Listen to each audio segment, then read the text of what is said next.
शिक्षा माध्यमिक उत्तर प्रदेश के द्वारा अशासकीय सहायता प्राप्त माध्यमिक विद्यालयों के प्रधानाचार्यों और प्रधानाध्यापकों के पंचदिवसीय नेतृत्व क्षमता एवं संवर्धन प्रशिक्षण के समापन अवसर पर यहाँ उपस्थित जिले के मंडल के हमारे शिक्षा विभाग के मुखिया आदरणीय ज्वाइंट डायरेक्टर साहब, यहाँ मंचस्थ डाइट प्रिंसिपल परम आदरणीय मैडम, हमारे जिले के नवागंतुक जिला विद्यालय निरीक्षक महोदय आदरणीय अजीत कुमार सर, जीआईसी के प्रिंसिपल ओम प्रकाश राय सर और हमारे इस प्रशिक्षण के नोडल अधिकारी मनोज कुमार सर और हम सबको प्रशिक्षण दे रहे राज्यपाल पुरस्कार से पुरस्कृत आदरणीय डॉक्टर सुभाष महोदय सर, यहाँ उपस्थित सभी आदरणीय प्रिंसिपल साथियों, निश्चित रूप से ये पहला मौका है। मैं तो अपनी सर्विस में देख रहा हूँ कि पहली बार प्रशिक्षण हम अशासकीय विद्यालय के प्रधानाचार्यों और प्रधानाध्यापकों को दिया गया, जो निश्चित रूप से काबिल तारीफ है। अब इस प्रशिक्षण के अंतर्गत जो प्रथम दिवस की एक्टिविटी रही उसके बारे में सर चर्चा करते हैं कि माननीय मुख्य अतिथि डीडीआर महोदय का सारगर्भित उद्बोधन सुनने को मिला, समझने को मिला। और जैसा हमारे विष्णु सर ने बताया, उन्होंने एक सूत्र वाक्य हम लोगों को दिया था कि नौकरी के 9 काम, 10वीं हाजिरी और 11वां सलाम।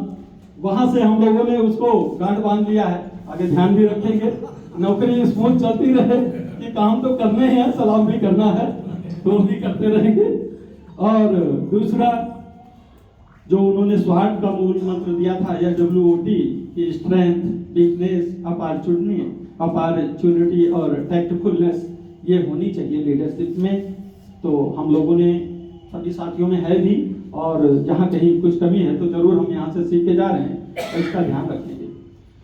इसके अलावा एक बहुत फ्रूटफुल और मजेदार एक्टिविटी हाँ और ना की हुई थी, जिसमें हमको किसी भी क्रिया के लिए कहना तो मुंह से हाँ था, लेकिन गर्दन हिलाना ना, जो हम सब कोशिश करके भी नहीं कर पाए। इससे ये हमें प्रशिक्षण मिला कि लीक से हटकर कोई भी कार्य मुश्किल होता है, लेकिन असंभव नहीं होता है। तो हम लोग वो भी असंभव को भी संभव करने की कोशिश करेंगे। इसके अलावा सर दूसरे दिन जो हमारी विंडो के माध्यम से हमारे जीवन के जो 4 पार्ट थे, जो हमारा खुलापन है वो हम भी जानते हैं, हमारे साथी भी जानते हैं, लेकिन हमारा क्या ब्लाइंड है, जो हमारी क्या गुण है जो हम नहीं जानते, वो साथियों के माध्यम से हमें यहाँ जानने का मौका मिला कि हमारी कमियां क्या हैं, उसको भी हम सुधारेंगे ताकि हमारी लीडरशिप अच्छी हो सके। इसके अलावा टाइम मैनेजमेंट सिखाया गया कि 86,400 सेकेंड, चाहे वो अधिकारी हो, चाहे कर्मचारी हो, चाहे हम प्रिंसिपल हो, चाहे वो छात्र हो, सबके लिए वही 86,400 सेकेंड 24 घंटे में मिलते हैं, और उसका उपयोग अधिक से अधिक कैसे करना है वो भी यहाँ हमें सिखाया गया। और निश्चित रूप से हम उसको लेके जाएंगे और अपने एक सेकंड का सदुपयोग करेंगे ताकि छात्र हित में ये लाभ हो सके। इसके अलावा कॉम्पिटेंसी के बारे में सर बताया गया हम लोगों को कि कॉम्पिटेंसी के लिए KSAV के माध्यम से नॉलेज, इसकी लैटिट्यूड और वैल्यू, ये सारे जीवन हमें अपने जीवन में क्या बदलाव करना है, ये सारी चीजें हमारे जीवन में होनी चाहिए।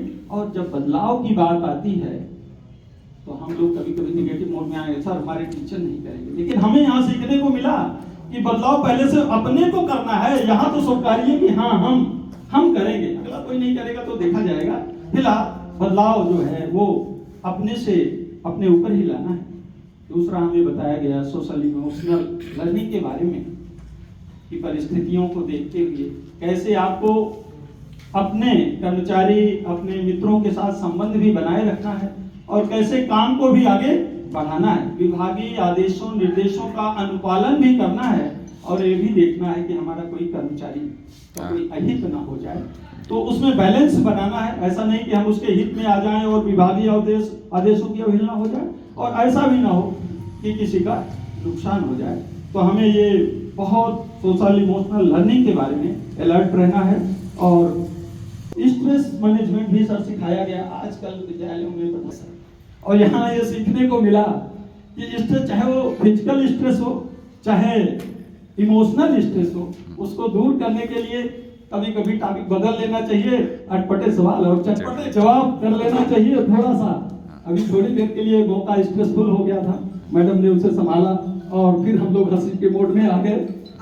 यही एकदम अब एंजॉय के मोड में है और स्ट्रेस दूर हो गया है, क्योंकि हमारे परम आदरणीय संयुक्त शिक्षा निदेशक महोदय भी आ गए हैं जिनका इंतजार था हमें। तो इसके बाद सर तीसरे दिवस की जो एक्टिविटी हुई circle of concern and circle of influence के माध्यम से, कि प्रधानाचार्य के सर्कल में क्या चीज है, क्या उसके इन्फ्लुएंस में है।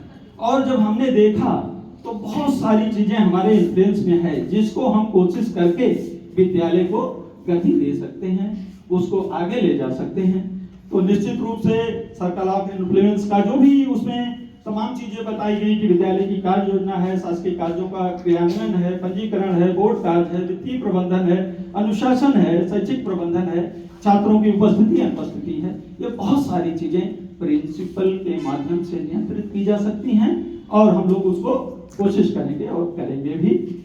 टाइम टास्क मैनेजमेंट बताया गया सर हम लोगों को तीसरे दिन कि P1, P2, P3, P4 के माध्यम से कि क्या चीज इंपॉर्टेंट और अर्जेंट है उसे तुरंत करिए। क्या इंपॉर्टेंट तो है, अर्जेंट नहीं है, करना तो है, चलो आज नहीं कर पाए तो कल कर लेंगे। और क्या चीज अर्जेंट नहीं है लेकिन इंपॉर्टेंट है, और ये भी बताया गया कि नाइदर इंपॉर्टेंट नॉर अर्जेंट, उसको चलो बाद में देख लेंगे। पहले जैसे अभी हमारे जेडी साहब ने कह दिया या साहब ने कह दिया कि भाई अपार पे मामला रुका हुआ है, ये अर्जेंट है और इम्पोर्टेंट भी है, तो जरा इस पे लग जाइए। तो हम लोग लगे हैं, लगभग सभी विद्यालयों ने 50% का कोटा पूरा कर लिया है। कुछ एक विद्यालय सर ने बताया वो भी लगे हुए हैं, वो कल की रिपोर्ट थी 0 वाली, आज कोई 0 नहीं है जहां तक मैं समझ रहा हूँ, सबके डाटा बढ़ गए हैं।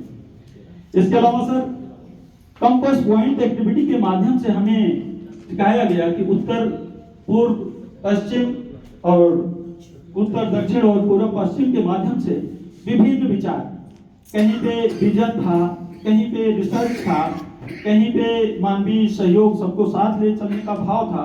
तो चारों दिशाओं को, हर दिशा अपनी अपनी जगह ठीक थी, लेकिन अगर चारों दिशाओं के जो बढ़िया पॉइंट थे, अच्छे अच्छे पॉइंट को लेके हम चले तो निश्चित रूप से हमारा विद्यालय वो कंपास पॉइंट पूर्व पश्चिम उत्तर दक्षिण का जो विजन था बहुत अच्छा था। और उससे ये थीम निकल के आई कि हर जगह से अच्छे पॉइंट ले लीजिए, चाहे ये प्रशिक्षण ही ना रहा हो, यहाँ हमें बहुत सारे अच्छे पॉइंट मिले। अगर कोई निगेटिव पॉइंट मिलता है तो उनसे यहीं छोड़ जाते हैं और आगे लेकर के अपने विद्यालय को आगे बढ़ेंगे। सर कैंपस एक्टिविटी के माध्यम से उसके बाद सर 24 तारीख को यानी चौथे दिन हमें टीम बिल्डिंग बताई गई कि टीम बिल्डिंग कैसे होता है। जैसे समूह और दल में अंतर बताया गया कि समूह तो किसी एक प्रवृत्ति के लोगों का हो सकता है, ना तो उनकी योग्यता क्षमता निर्धारित है, ना उनका कोई क्रियाकलाप निर्धारित है, लेकिन विद्यालय में जो हम दल बनाते हैं उनके लिए तो अलग अलग विचारों के लोग होते हैं, अलग अलग कॉम्पिटेंसी के लोग होते हैं,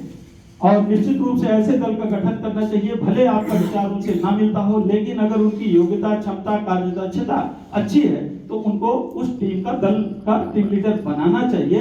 और हम सबको उदाहरण में भी सर मिला हुआ है कि एक बार नरसिंह राव की सरकार थी और जब वहाँ अमेरिका में जाना था विदेश नीति पर बोलने के लिए तो विपक्ष के नेता अटल बिहारी वाजपेयी जी को भेजा गया था। तो ये सर निश्चित रूप से यहाँ हमको सीखने को मिला कि हमें जो है किस तरीके से जो अच्छे कॉम्पिटेंट लोग हैं, भले वो हमारी विचारधारा से मिलते हैं या नहीं, उनको आगे लाना है और उनके साथ विद्यालय को लेकर के आगे बढ़ना है। ग्रुप डायनामिक्स भी बताई गई, किस तरीके से कुछ आइसोलेट लोग होते हैं, कुछ म्यूचुअल अंडरस्टैंडिंग के लोग होते हैं, कुछ स्टेप लोग होते हैं। तो उसमें भी हमें ध्यान रखना है, जो आइसोलेट हैं, जो कार्य के प्रति थोड़ा सा पॉजिटिव दृष्टिकोण नहीं रखते हैं, उनको भी साथ लेके चलना है। धीरे धीरे उनकी योग्यता क्षमता और उनकी पसंद के अनुसार का कार्य दे दीजिए उन्हें, लेकिन उनको छोड़िए मत, नहीं तो वो जो हैं और उससे नीचे चले जाएंगे। तो उनसे पूछ लीजिए क्या आपकी कार्य दक्षता है, कहाँ आपका इंटरेस्ट है, वही दे दीजिए। इसके अलावा सर हमें स्टेजेस ऑफ टीम फॉर्मेशन के बारे में बताया गया कि जैसे ही हम किसी दल का गठन करते हैं तो तूफान सा आ जाता है कि साहब हमें क्यों नहीं बनाया, हमें क्यों नहीं बनाया, हमें क्यों नहीं बनाया। लेकिन फिर उन्हें बताया जाता है कि नहीं भाई, आपकी योग्यता क्षमता कहीं और है, यहाँ तो इसको इसलिए बनाया गया कि इसमें ये परफेक्ट है। और शासकीय नियम भी ऐसे ही हैं तो वो धीरे धीरे बात को मान जाते हैं और आगे बढ़ते हैं। कम्युनिकेशन स्किल सर सबसे महत्वपूर्ण बताई गई कि हमारे शब्दों की जो हमारा संप्रेषण है वो अगर अच्छा होता है तो हम निश्चित रूप से अपनी बात को अगले तक पहुंचा भी लेते हैं और उसको कार्यान्वित करा भी लेते हैं। तो हमारा जो कम्युनिकेशन स्किल है लीडरशिप के लिए बहुत इंपॉर्टेंट है। और निश्चित रूप से हम अपने कम्युनिकेशन, हमारी तरफ एक कहावत है सर कि बातें हाथी पाइए बातें हाथी पांव, कि आप अपने शब्दों के माध्यम से ही हाथी जैसा पुरस्कार भी प्राप्त कर सकते हैं और अपने शब्दों से ही हाथी के पांव के नीचे भी ले जा सकते हैं। तो ये निश्चित रूप से कम्युनिकेशन स्किल है सर। सृजनात्मक खेल भी हमको बताया गया कि प्लास्टिक की बोतल दिखा दी गई कि बताइए इसके क्या उपयोग हैं। हम लोग थोड़ा सा बताए कि इस बोतल के 2, 4, 5 उपयोग हैं, लेकिन जब ये बताया कि बताइए प्लास्टिक के कितने उपयोग हैं तो हम लोगों ने अनगिनत उपयोग बता डाले कि प्लास्टिक से तो बहुत कुछ, यानी हमारे जो विचार हैं वो असीमित हैं। अगर हमको खुले आसमान में छोड़ दिया जाए तो हमारे विचार असीमित हैं। और इसी माध्यम से साहब हमें ये भी बताया गया कि फाउंडेशन ऑफ द इनोवेशन, अगर आप विद्यालय में नवाचार करना चाहते हैं तो कैसे करेंगे, तो उसके लिए जरूरी है कि सबके विचारों का स्वागत करिए, चाहे वो स्टूडेंट हो, चाहे वो कर्मचारी हो, चाहे वो अध्यापक हो और चाहे वो हमारे अभिभावक पक्ष का व्यक्ति हो या हमारे दूसरे और वरिष्ठ अधिकारी या हमारे दूसरे प्रिंसिपल साहबान हो। अगर किसी से नवाचार आता है तो उसे जरूर सुनिए। एक सुझाव पेटिका बनाइए, बल्कि अपने विद्यालय में एक सुझाव पेटिका बनाई जाए, जो भी पेरेंट्स या अध्यापक या डालते हैं तो उसमें सुझाव डालते रहे और हफ्ते के लास्ट में हम लोग उसमें देखें और उसका अपने में आत्मसात करें उसको। डिजिटल क्लास, क्योंकि आजकल टेक्निकल जमाना आ गया है साहब, हम लोग तो ऐसी स्थिति में आ गए हैं कि बहुत सारे काम करना भी चाहते हैं लेकिन तकनीकी ज्ञान उतना नहीं होने के कारण निर्भर हो जाते हैं दूसरे पर। तो अब हम लोग सोच रहे हैं कि थोड़ा हम भी तकनीकी ज्ञान रखें ताकि हमारा बाबू ये ना कह दे साहब साइट नहीं चल रही, उधर जगदीश साहब का आगे सारा आगे पार होनी है, अब हम बाबू पे निर्भर हैं। तो निश्चित रूप से थोड़ा तकनीकी ज्ञान हम लोग बढ़ाने की कोशिश करेंगे ताकि हम आगे बढ़ सके। इसके अलावा छात्र संसद का गठन होना चाहिए, छात्रों के बीच से विचार आने चाहिए और विद्यालय का सौंदर्यीकरण ऐसा रहे, माहौल पर्यावरण अच्छा रहे तो पठन पाठन अच्छा होगा। इसके अलावा सर भौतिक एवं मानवीय संसाधन में तमाम टेस्ट इंडिया वीडियो हैं, स्किल इंडिया की वीडियो हैं, उसको भी हम लोग देख रहे हैं, उसके माध्यम से आगे बढ़ने करेंगे। और आखिरी दिन तो सर बहुत बढ़िया एक्टिविटी रही, मकर जाल एक्टिविटी। अपनी परेशानियों से खुद ही निजात पाइए, इसमें अधिकारियों को इन्वॉल्व मत करिए साहब हमारे विद्यालय में ये समस्या है, वो मकर जाल आप ही का बुना हुआ है और आप ही उससे बाहर आइए। तो बहुत अच्छी एक्टिविटी रही हम लोगों का, तो बहुत ही इसमें एंजॉय भी हुआ और सीखने को भी मिला। और सब लोगों ने कहा भी कि निश्चित रूप से हम अपनी मकर जाल से हम ही निकलेंगे। टायर एक्टिविटी कराई गई सर कि एक दूसरे का सहयोग लेते हुए हाथ बिना छोड़े हुए कैसे उस टायर के बीच से हम लोग निकले और सभी लोग निकल के दिखाए। ये इसका फ्रूटफुल रिजल्ट रहा कि हम सब लोग उसमें माहिर हो गए हैं कि कैसे किया जाए। पेडागॉजिकल एजुकेशन, विद्यालय की वार्षिक योजना और प्रधानाचार्य का लघु होना, एक नया शब्द आया साहब, लघु होना मतलब किसी कार्य के प्रति इतना डेडिकेट होना कि हमको तो ये करा के ही रहना है। एक प्रकार अगर हमने कोई टास्क ले लिया है तो उसको पूरा करना है।